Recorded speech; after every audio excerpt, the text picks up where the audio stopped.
قرآن کریم میں اللہ تعالیٰ نے ارشاد فرمایا وَعِبَادُ الرَّحْمَنِ الَّذِينَ يَمْشُونَ عَلَى الْأَرْضِ هَوْنًا، رحمان کے بندے وہ ہیں، اللہ کے بندے وہ ہیں جو زمین پر عاجزی کے ساتھ چلتے ہیں، زمین پر عاجزی کے ساتھ چلتے ہیں، انکساری کے ساتھ چلتے ہیں۔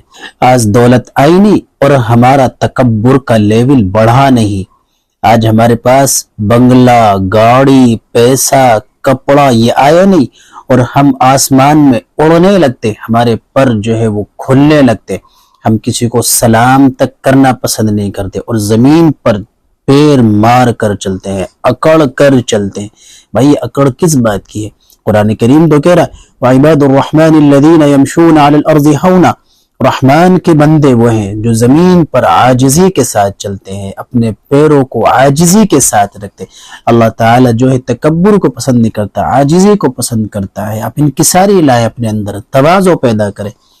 تو یہ ایک رحمان کے بندے ہونے کی خاصیت ہے، جو اللہ کے بندے ہیں وہ عاجزی کے ساتھ چلتے ہیں۔ تو ہمیں چاہیے کہ ذرا سی دولت آنے کے بعد اپنے آپ کو ہوا میں نہ اڑایا کریں۔